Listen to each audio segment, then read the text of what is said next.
Hello, everybody. Welcome to another exciting episode of Jimmy's Jam Box. This is not a podcast. This is a show.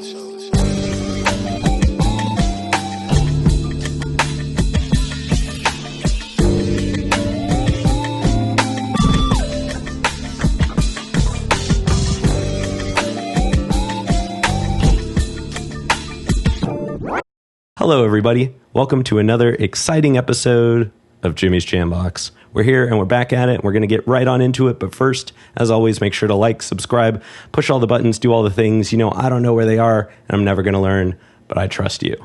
And now let's go ahead and get on into it. Here is today's guests, plural. Hi, I'm Azie Bug. And I'm Lil Wet Wet. Hello. Hello. Hey. Thank you so much for joining us. Why don't you go ahead and introduce yourselves a little bit? Tell us, where you're from, what you do. Give us kind of your experience on music.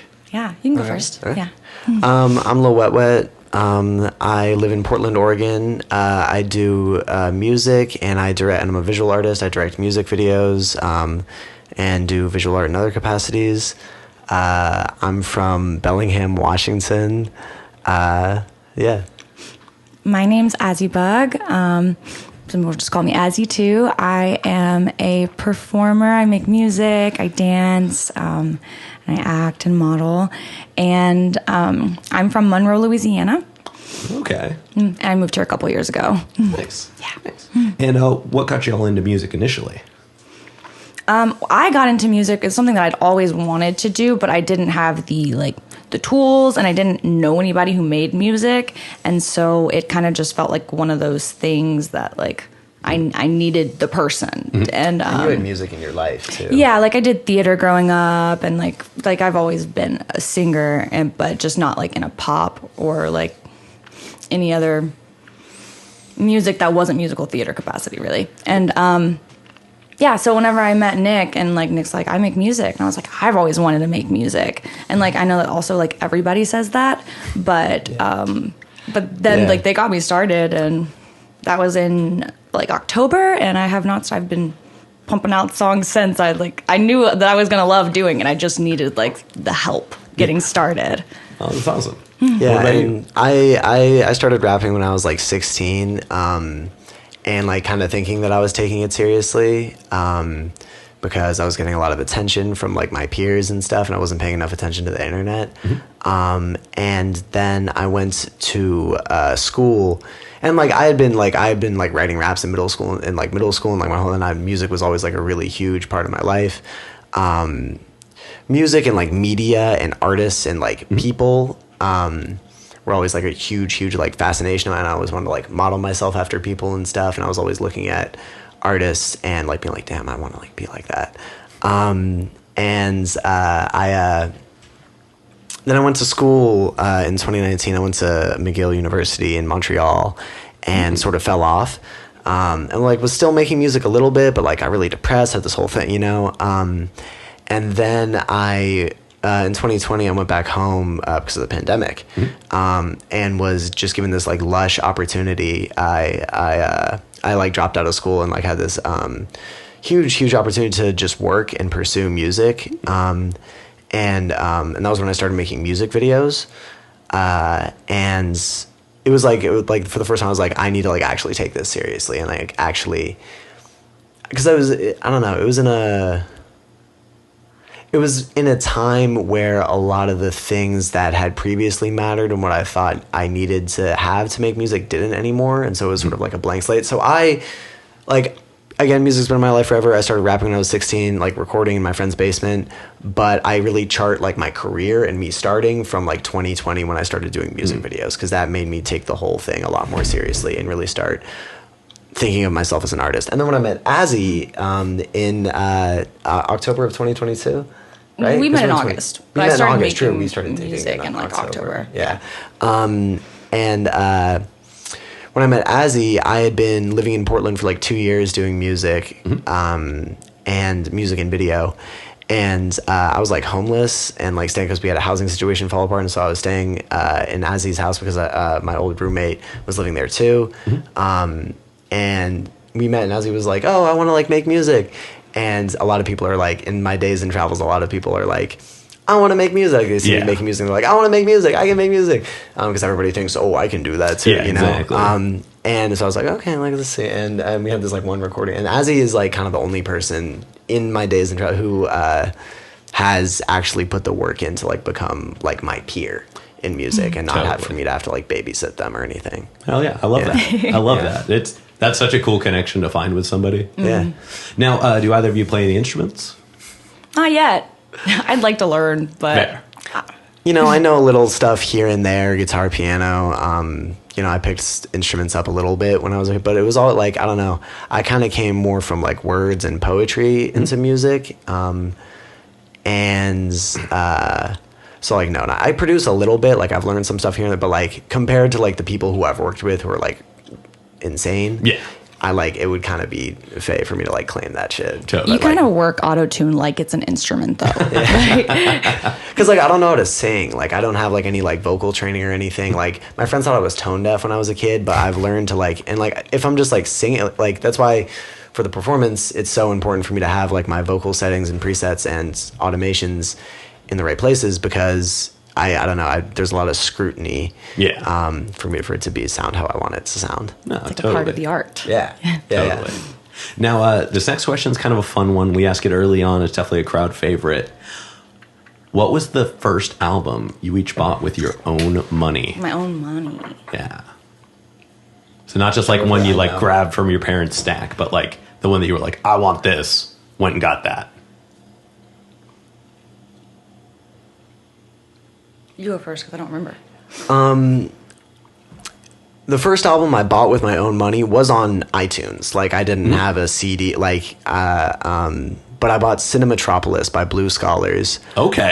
Do you know that? Yes. Do you know? Oh, you're from Seattle. Duh. I'm from the Bay Area. You're from the Bay Area. You're in Seattle. You know Seattle shit like that though? I mean, I've known Blue Scholar for a long time. Yeah. Blue Scholar. That was like my favorite artist growing up. That was a huge, because my first CD that I ever received from my parents, I got 808s and Heartbreak by Kanye West for when I was in like first grade as a birthday gift, and that was like a huge, because like I had heard Heartless on the radio, and I was like, and I asked my parents, can I have a Kanye West CD? And they got, and like, you know, Kanye West is a different subject now. Yeah. But at the time, that was like what really like put me onto like music and like rap music and experimental rap music. Like my first album was like had auto-tune on it, like, and that would like shaped me type shit.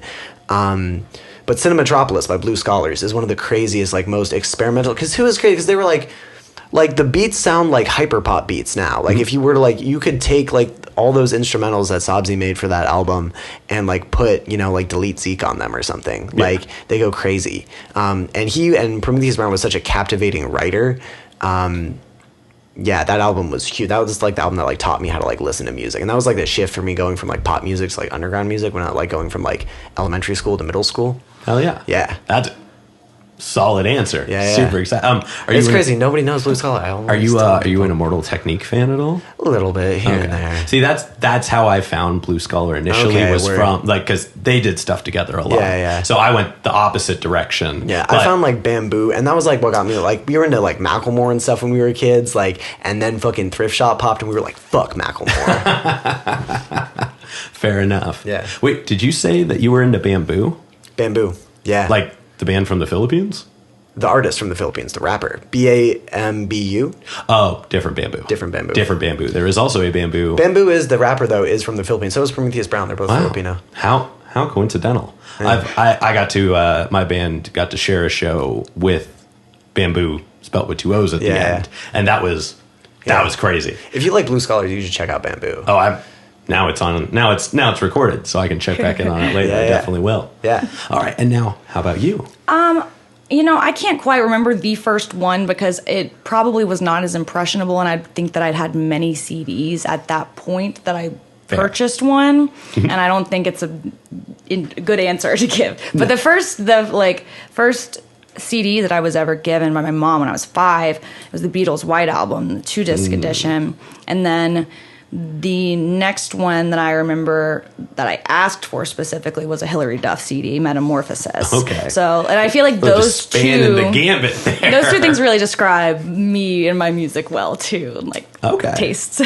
I mean, back when Hillary Duff was like doing music and stuff, she was definitely like, she was moving in the right direction. And I think, you know, she always had like lack of scandal and like just kind of stayed on top of her stuff. But She had hitters too. yeah, Like, I mean, like really good music. she had all the right things in the right places. I think she just didn't get the Disney kid curse and instead went to go live a regular life. Yeah, I think afterwards. she just wanted to. Yeah, she's from like Texas too, so Yeah. I imagine she's got some sort of like family values and stuff. Yeah. That she's like, I just want to. Yeah, she also never. I felt like. I mean, this isn't exactly the topic, but I felt like she never like changed her way of being as like the show progressed. You know what I mean? Everybody kind of like they would change up their styles Yeah. as like the producers would say it, or they would like do more this, more that. Yeah. I feel like as you know, as somebody who may have watched the show growing up, I felt like that her narratives kind of stayed true through the whole thing, and that was cool to see. Yeah, She yeah. definitely had that like strength of person, and Yeah. it showed up in her music. She wasn't trying to prove anything. Yeah, or like no, that. She no, like she just she was did like, I'm me. Yeah. Yeah, she did it because it was fun. Hell yeah! Now, tell us about the first show y'all ever went to that like you wanted to go to. So not the one that your like family pulled you to, but you were like, that show's happening. I want to go to it. Got tickets. Got to it. Okay, so not like I wasn't dragged to this concert. It was like a birthday gift for me, but I did go to a Cheetah Girls concert when I was 8, and that was my first one. Okay. And then flash forward, and then when I was 14, I went to a Kesha concert, and I got to meet Kesha, and that was lit. Okay. There's Okay. a photo. It's We just like crazy. stumbled upon each other, and I'm super jealous now. I bet that was great too. It was really cool. Yeah. Hell yeah. Yeah. My answer is kind of similar to my answer for the last question. It was Blue Scholars. Yeah, all at right. Western, I was in like 6th grade, and like peak at like my like of like total fandom for that band.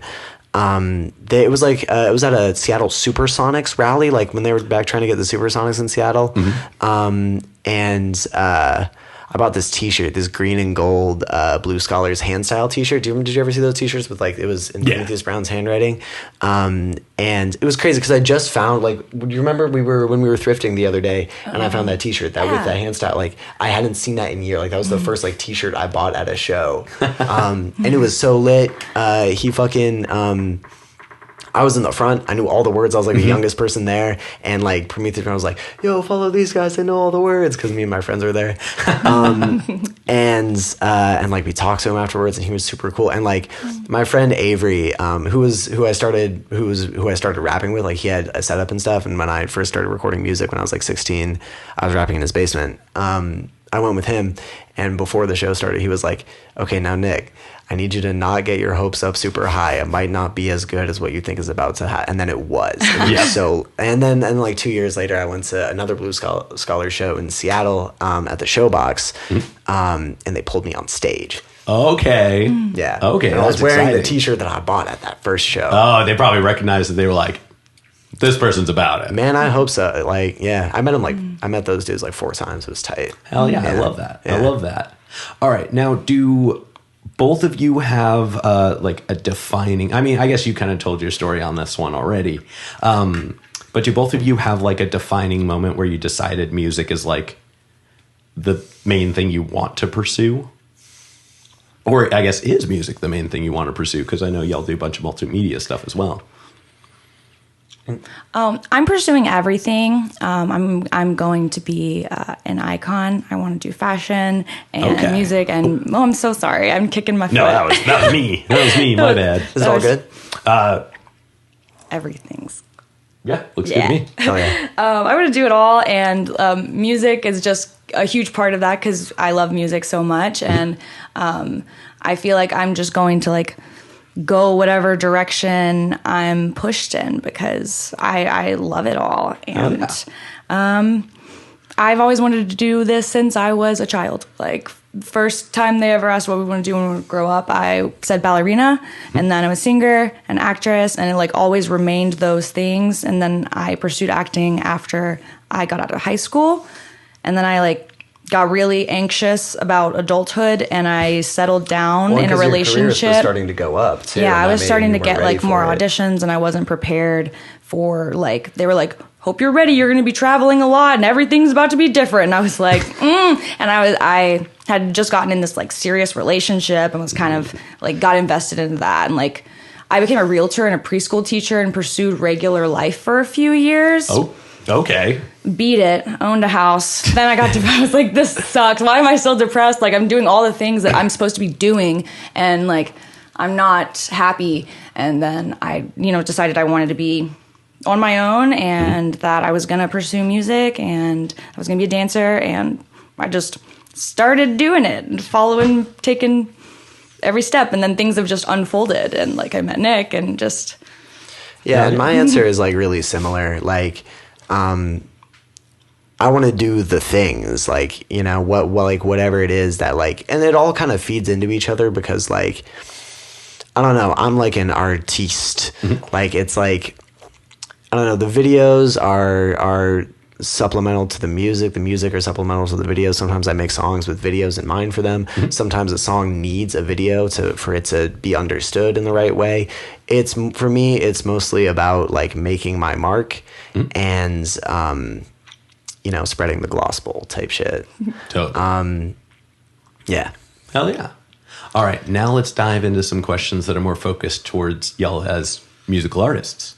And we're going to get the easy ones out of the way. How'd y'all pick your names? Oh. Yeah, my name was my Instagram name. Like, before I started making music, I made an OnlyFans and was just like, I'm going to start making an Instagram personality and do that. Building a brand. Yeah, exactly. Because I didn't know exactly how to get into music. Or just, again, like, my life, I completely pulled the rug out from everything that I had set up and just like rebuilt. And so, how do you pick your rap name? Oh, my name. So Azie's just a nickname for Aslan, which is my name. Okay. And but Bug is very meaningful. Bug means something. I've always related to bugs and like identified as being a bug in a way, like in a cute way. Bug culture, subculture. Bug culture. And so I just combined it and was like, oh, this is a cute name for my Instagram or whatever. But then I kind of like, I grew and started identifying more and more with it. And it started off as just like, whatever, I threw it together. I thought it was cute. And then it kind of like started to mean something. And now I'm like writing music, and part of my like thing relates like, the bugness means something to me. Okay. That's how it goes a lot. A lot of people think that like you're supposed to think of some crazy deep meaning for whether it's like a name or like a thing, like that you're supposed to think of the meaning beforehand, like have it all how it's supposed to be. Really what it is like you pick something because you're like, oh, this feels right or whatever. And then you kind of figure out the meaning after the fact and as it grows and progresses, Yeah. What about yours? Lil Wet Wet. When I was 15, I was listening to hella Frank Ocean, and on Blonde, exactly 30 minutes in the album, on the beat switch in Nights. If you looked up at the time, I don't know if it's still like this, but when I was in 10th grade or whatever, if you looked up the lyrics to Nights by Frank Ocean on Rap Genius, it said 2, like the Roman numeral 2, wet wet. And when I first looked at it, I just had kind of glanced at it, and I thought that it said Lil Wet Wet. Oh. And I thought that when Frank Ocean was rapping on the second half of Nights, where it's pitched up, it's like nightcore kind of, and it's on this like wavy trap beat, and I thought that he was rapping under the name Lil Wet Wet when he had his voice pitched up like that. Oh. And then when I went to like picking it, because I had other rap names before Lil Wet Wet, I had a bunch of them. Don't we all? Yeah. When I went to go and like pick one, like when I was like, I'm gonna start taking music seriously, even though I wasn't really yet in high school. I went to pick a rap name, and I was like, oh shit. I went and looked back at that friend, and I was like, that doesn't say Lil Wet Wet. That's like, I thought that was the most fire shit ever. I need to like set this bar for myself to not only be like that amount of fire, but like that type of fire, that type of like different, wavy, smooth, like, on some other shit type of fire. And then and again with like how it like grows, and like I wasn't even like speeding my songs up or making like nightcore or even like super trap or auto-tune shit at the time, like, and it's grown to sort of like I like looked back and I was like, when I started, because I've been making like nightcore music for like a couple years now, and like looking back, I'm like, whoa, like that really was like the genesis of Lil Wet Wet, you know? Okay. Yeah. I dig that. That's a cool answer. I want to touch on something that you said a moment ago about the picking out of the name. Yeah.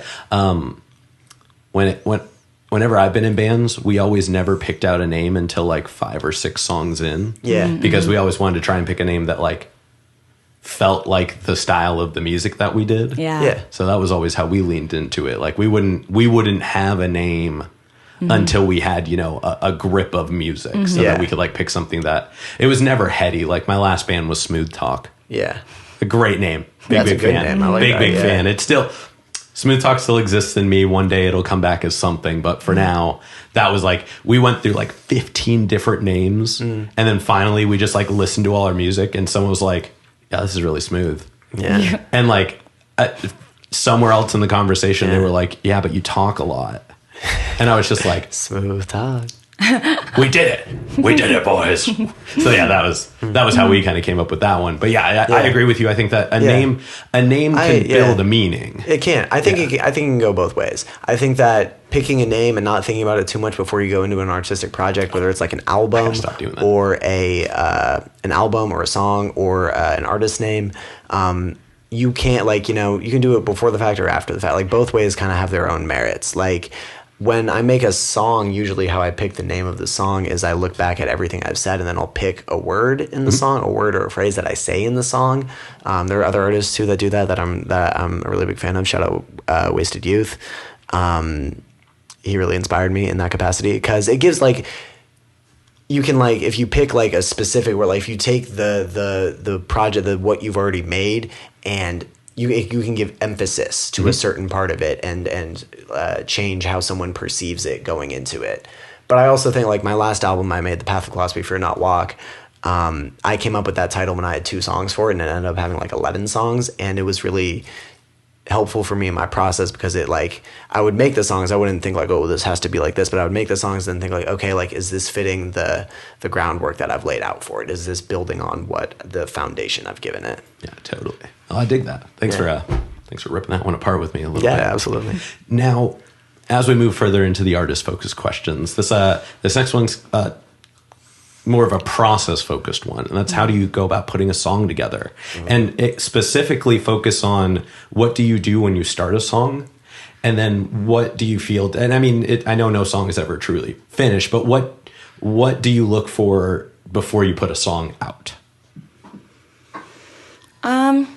Right now, my process is I like to usually find what beat I want to make the music on. I don't produce right now.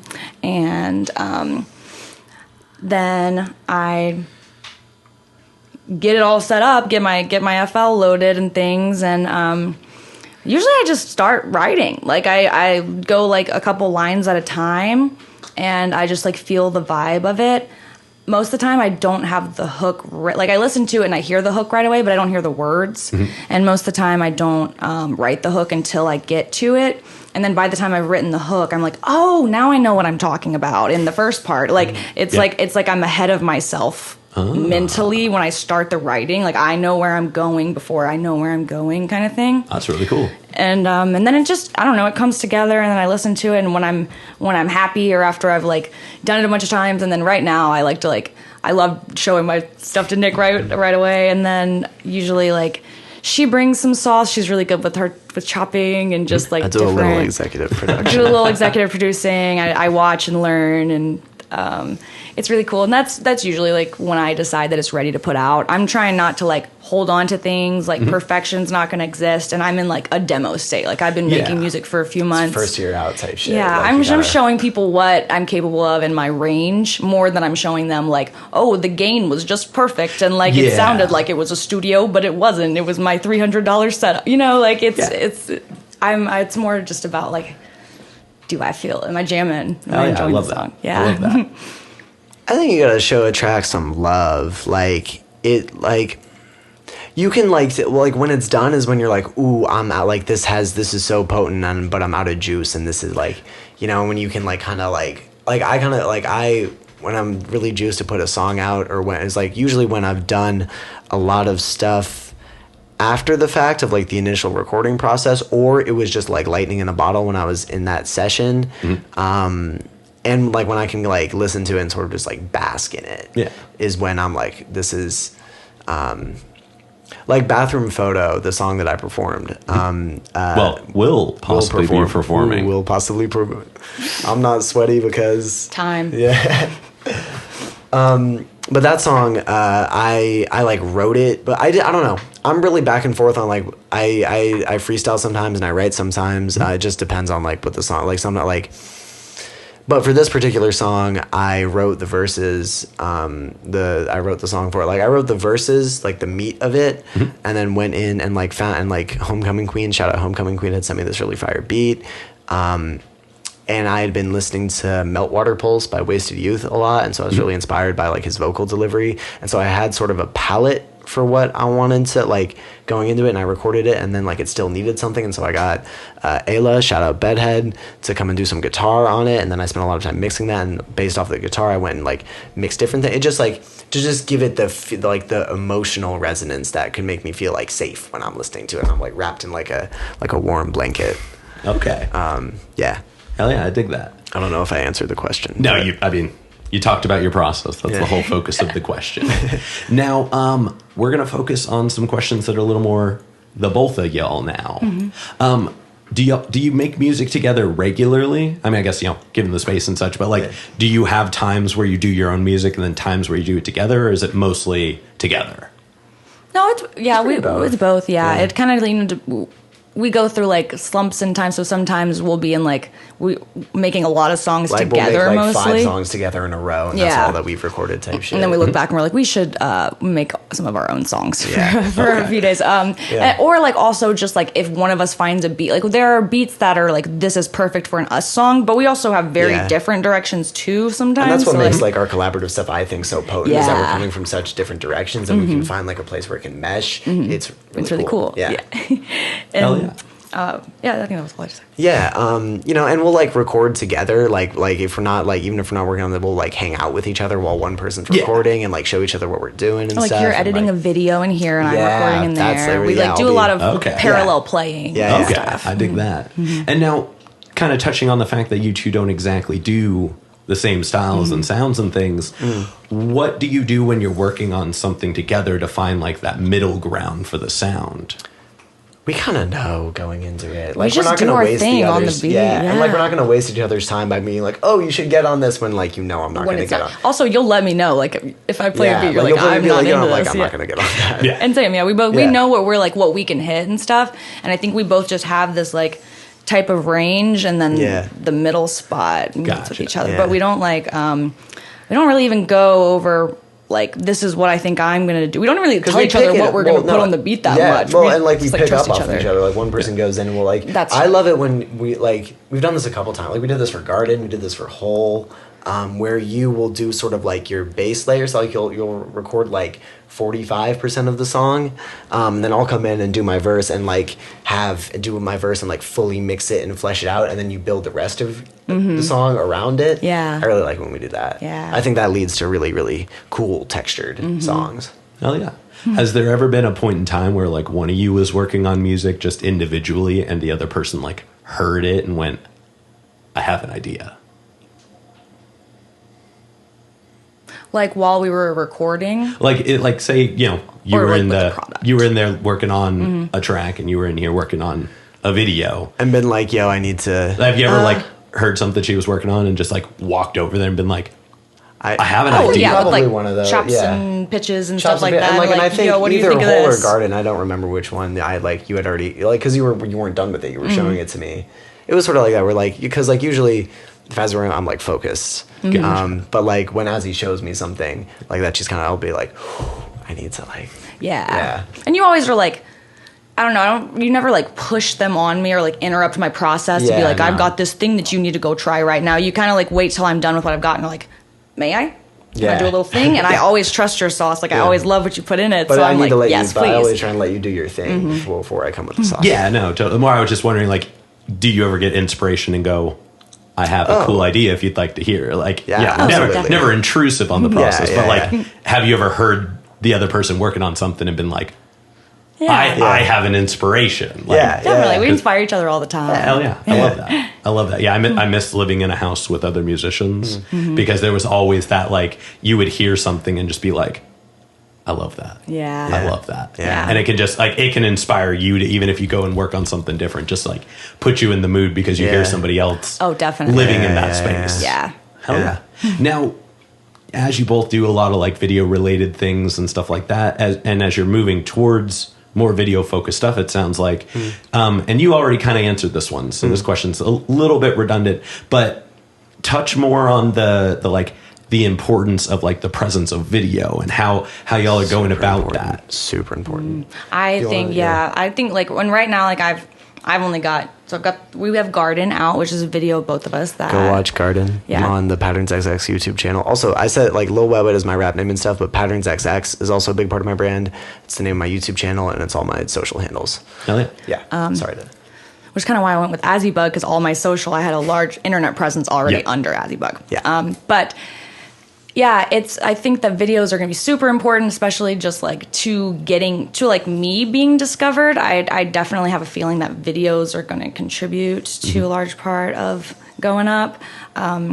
There's just a presence and a personality and like a connection that can be made through video that just can't the same way through music. And like some of your songs are rooted in personality, and so it seems sort of disingenuous to not give it that. Yeah, and I've got it to give, you know? It's like the video killed the radio star. It can make you or break you, and I know that like it is a huge like make me kind of totally. thing. Totally. I love that. And then like for me, it's that element of like you like from as of like you need to be seen for people to understand, but it's also like for me videos, and especially doing videos for like myself, it's really important, I think, to help people understand my art, my music, because I don't know, my music can be a little inaccessible for some people, and especially it's hard to understand too. It's hard for people to understand my lyrics. I get it all the time, especially from like older people, you know, because it's fast, it's real fast, and so for me, doing videos like in tandem with music, it's really it helps for people to understand the music because one, I can put subtitles on the screen and you can actually know what the words are that I'm saying,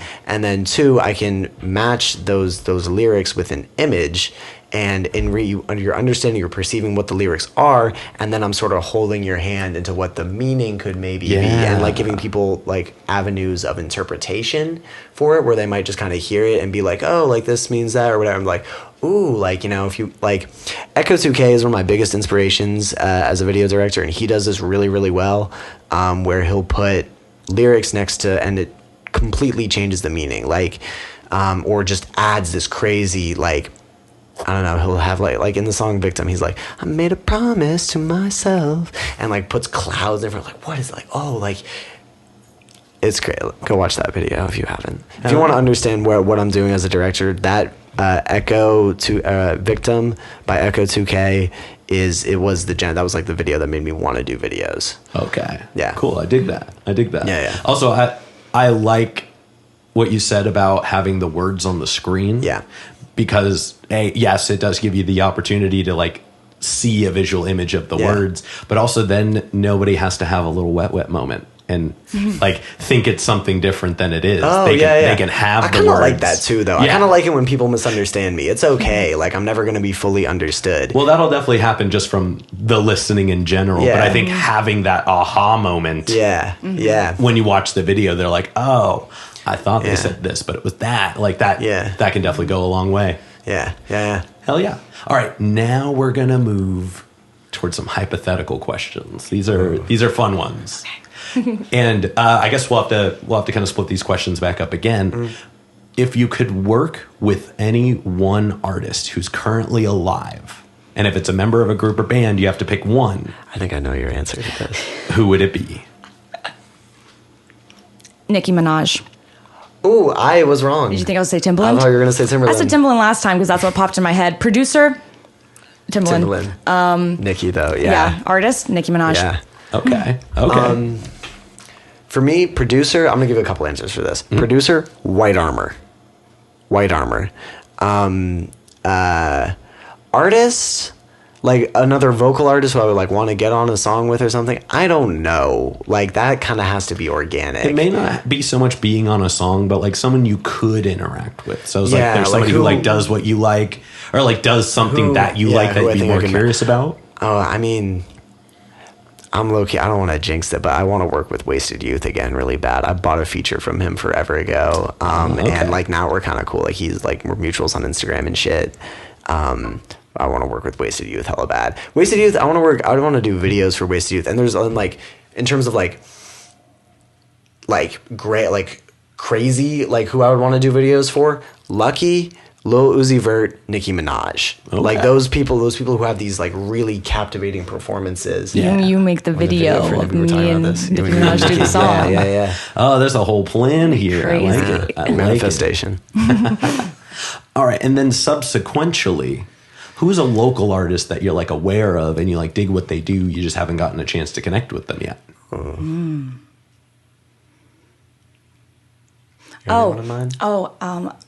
Reverb Hunter is someone who I am aware of and I follow them on Instagram. I actually haven't listened to her music, but just I can tell by her aesthetics and the way she describes her art in things that I just like fuck with her kind of thing. Yeah, I dig that. Yeah, I should go listen to her music. I am around. I'm like I don't listen to new stuff a lot as much as I should sometimes because like autism, and sometimes I just like hearing the same stuff for like my inspirations, and I've got to be in the right mood to bring in new things. No, totally. But I'm gonna go listen.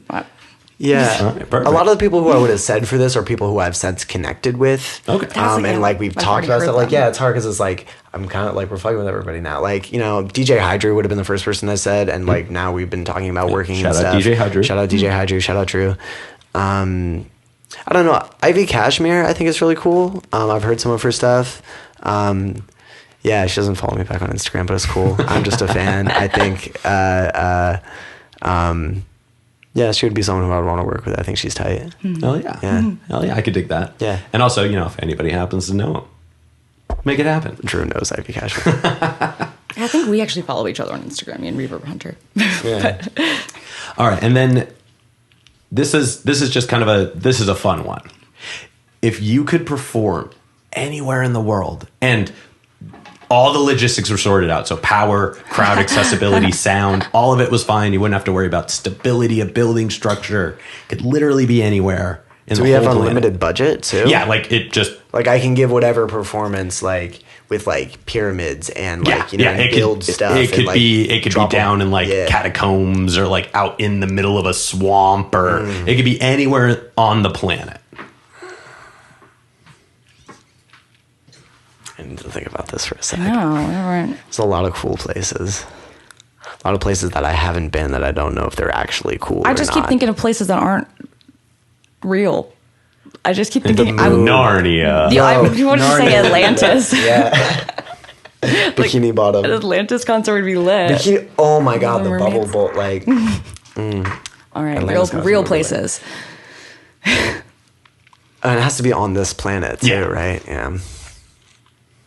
I'm not as well traveled as I plan to be one day. I mean, it could just be anywhere like that you would potentially want to go visit. Like you could do one in the pyramids if you wanted. Yeah. Pyramids. Pyramid too hot and dry there. I I just need keep thinking somewhere it's so cool, hot. like- It's summertime, and yeah. I just keep thinking of places. I'm like, that sounds hot. Yeah. that I think sounds- inside and down below, it's fairly cool because in the pyramids. it's so but it's all deep. dank. I don't want to be in the desert. Yeah. I think I want to be somewhere tropical. Yeah. Maybe like Costa Rica. Be Or like, like- around some cool animals and stuff. Yeah. But I don't want to disturb them. Yeah, that's the thing. A lot of the cool places, like We'd it's be, like, I don't fucking wanna- things we'd be up, you ruining, know? like the you know. All the logistics have been taken care of appropriately in this scenario. So if imagine that means magic exists. magic Yeah. enough. So my answer is Atlantis. If magic Not is that much existing in this magic. Also, scenario. technically, Atlantis isn't a magical place. It is a place that exists long past, such like Babylon. But so on paper, I'm thinking of like it's the actually Atlantis a reality. from It's just Atlantica gone. from The Little Mermaid. Atlantica from Little Mermaid. This This is a hard one, man. That's all right. We can Like, move past this one if you'd like. I mean, big cities are always cool places to perform it. Like, you know, I would want to perform in, like, New York and Chicago and stuff. I mean, those are all viable options as well. Paris would be tight. I feel like French people would fuck with my shit. It's like if you're doing this show, you've probably done a show everywhere. Yeah, If you're doing the exactly. ultimate show. Yeah. I knew somewhere that the in Europe with, like, a hypotheticals were going really- to take us like this. As soon as she said hypotheticals, I was like, oh. Oh, Yeah, wait you till got the it. next one. This Yeah. is a doozy. All right, us let's the next actually one. just, Yeah. All right. So if you had to pick a completely different genre of music than any of the ones you performed before, so if you've done a song like this before or anything like that, it's off the table. Okay. But you had to pick a completely different genre and you would be equally as proficient as your primary genre now. Like, I just get a boost. It's equal proficiency. Yeah. So if you had to pick something you've never done before though, and you had to like do that genre. It's hard because I really be blending genres and shit. So I it's got, like, like, a song of I've every like genre at this point already. Like, Besides where it's like it's country. got some flavor of some genre. Like, I'm trying to think, like, because like I go to say country, but I've definitely done country-esque shit. Like, I have to say country. I don't have any country songs. you have. There's definitely some shit with some twang in it. Well, I'm from Louisiana. Yeah. I think Bitch, there's I'm a from little bit of Louisiana. difference between twang and And country. country. And it's not Yeah. country. It's Southern sass that I've got Yeah. right now. I don't know. I guess I don't know if this is the right type of answer, if this is within the bounds of the question, but I think the way that I make music is so based in, you know, computers and electricity and stuff like that. And like, I've recorded stuff over a lot of like acoustic instrumentals. Like I've like, you know, I've recorded over like just piano and just guitar and stuff, but I've always done that with, you know, my really processed vocal. And so I guess what would make sense to acquire equal proficiency in someone just for it to be really different would be to like have like instrumentation skills and like know how to like play the guitar really, really well. Honestly, yes. Like, I would love to be in a band. Oh, Yeah, well, that's something that like it's different than like my path and stuff, and like I'm gonna get there for certain types of stuff in one day type shit. But like to be able to like go and like, because I love like certain elements of like some like classical music and like really like deep piano that like tugs at the heartstrings. Like Totally. I would want to be able to like make music like that. Okay, yeah, I dig because like that. there's a lot of like classical music that Homecoming Queen samples in a lot of my stuff, and so like. I would be to like actually do that would be tight. Okay. I mean, I think that's a great answer. I think that's a really cool, like, it's not so much a genre per se, but it's an entire approach switch. Yeah. And that's actually a really fun Because answer. I love genre that. is really cross pollinated right now. Yeah. I mean, it's I such, agree with what it's, you're saying. it's such a hard thing to like decide what is and isn't a genre of itself anymore to a certain degree. Yeah. But I like that answer. I might abridge the question in the future to make it a little more broad stroke like that. So thanks for that. Yeah. Now we're going to go ahead and start wrapping it up. I think we've reached that point. So tell us any big things you have coming up in the future, say like August and onward. Yeah, we've got the Stu and music video. Music video we coming shot out. it. We're editing it right now. It's gonna be awesome. And then I also have an EP coming out probably like in like September. It's called Bug exciting. Culture Subculture. It'll be very different from everything that's out so far, and like a good like inner look at me. Okay, that's awesome. Yeah, Stu and music video I'm really excited about. Me and Bedhead are probably going to squeeze in another video because we're about to move to New York. In August. Yeah. And Well, then in the show August, should be out there sometime next summer, so we'll see you again. Oh, hell yeah. Yeah, hit us up. Nice. That'll be cool. Yeah.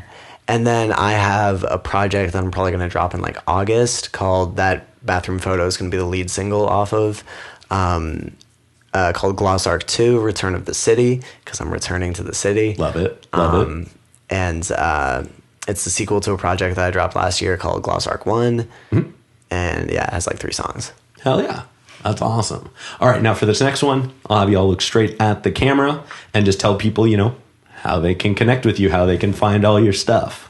Yeah, you can look up Azie Bug, Azie, Bug, B-U-G, anywhere, and I'll come up. If you go on Google, all of my things will come up. I have my website. If Azie Bug's not coming up, I'm probably banned already, and I'm under Azie Bug X. And yeah, anywhere, any website, literally. Yeah, Lil Wet Wet on all streaming platforms, including SoundCloud. 3 words, LIL space WT space WT. PatternsXX on social media. On Instagram, it's patternsxx_, but patternsxx on social media and YouTube. That's where you can find all the videos that I do. I think that's it for me. Yeah. All right. And then any other plugs, any other shout outs, anybody else you want to put on while you're on here? Shout out Bedhead. Shout out Ayla. Shout out Moth Lab. Shout out Homecoming Queen. Shout out Baby Trash. Shout out Baby Trash. Shout out. Did I say Meadows? Did I say Corey? Shout out Corey. Shout out Meadows. I'm going to plug one in there if you're shouting out Baby Trash. Let's get Dream Girl Universe in there. Shout out Dream Girl Universe. Shout out Hell everyone yeah. in Dream Girl Universe. Yeah. Hell yeah. Yeah. Got him. All right. Now, I've got one last question, but before we do, I'm going to steal this for just a moment. As always, y'all make sure to like, subscribe, push all the buttons, do all the things. You know, I don't know where they are, and I'm never going to figure it out, but I trust you. And now for the final question. What is your guilty pleasure song? And have fun with this one. Have fun with this one. This is supposed to be... Wait. Oh my god, that's a really hard question. Oh, wait, yo. That's so hard for me. I haven't listened to all my songs are guilty pleasures and like And yeah. Well, then weird. wouldn't that make Like, it easy? You could just pick any of them. You know It what? doesn't what have to- direction do I go? It doesn't I'm have gonna to say be your... this one because you were hating on it. That the 50 Shades of Grey song. Love me like you do. Okay. I guess you know what? I'll just say it's "Promiscuous" by Nelly Furtado. Okay. fire. Yeah, but that I've like track's a that's always banger. one of my like go-to Yeah. guilty pleasure songs. Yeah. And like I think the amount that I play it and listen to it is people. People would say it's excessive. I'd be like, okay, yeah, you know, that song's it's kind of not, it's not new. We've all heard it a lot. And I'm like, it's the best song out. Because I played that Ellie Goulding song. I was like, this shit goes. I used to listen to this in the car, and you're like, this song sucks. Like, this is like such a basic, like... I was like, already it does. talking. Like, it kind of, like, it, you We're know? not gonna go Yeah. I was already saying my opinion on the song before you played it. You Yeah, didn't you- play it for me no, first, and you true, say yeah, that. yeah. It made it sound mean. Oh, yeah. I'm sorry. Hell yeah. All right. Well, we're now going to wrap up the interview part. But before we go, we've got a little something for y'all. So stick around. We'll be right back.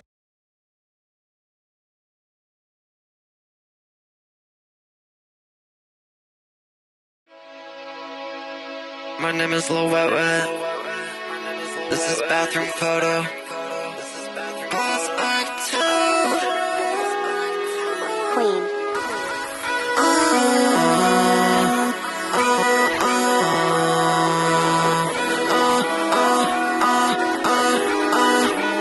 Everything is gonna happen when it's supposed to. I took a chance, I ripped the piece, and now I owe you. I'm living like a 17 years old. 1, 2. It's time to feel so the Texas, they don't know you. Take all the green, the bitch, I know you.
Hey y'all, I'm Azie Bug, and this is my new single, Stewin'. Let's go! Bitch, I'm the new stew. I'm not what you're used to. Crave me every day, cause you finally got some good news. I choose to buy more than I can chew. Silly goose, don't you know there's nothing that I can't do? Baddest bitch at the party. Can't no one be me like me. Rain on my stoop again? Wait, those are tears from your ex-boyfriend. Barbie glass realness, tell me, do you feel this heat coming from my chest? She probably would have been on her best behavior if she would have known that you'd have me next.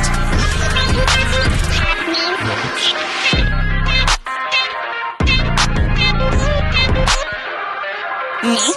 Next. I'll turn into some dubs. Disappear in public, the audience will love it. Everywhere you look, I shine. I know how to get what's mine. Need to take me off this planet. Can't pussy work with no air? I don't know, can it? Stealing on my charm, yeah. I'd be jealous if I wasn't myself. Stealing on my charm, yeah.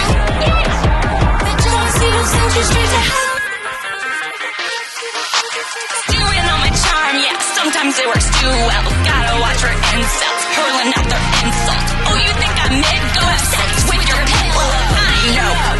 Bitch, I'm the Black Widow. Bite you with my venom, then lay eggs by your window. Living for the future, moving for the future. Don't ask about the past, me ain't never even knew her. Queen, bitch at the party. Can't no one be me like me. And just like that, y'all, we made it to the end of another exciting episode of Jimmy's Jambox. I'm Jimmy, I'm Lil Wet Wet. And I'm Azie Bug. and we're signing off. Later, y'all. That's a wrap. This is not a podcast. This is a show.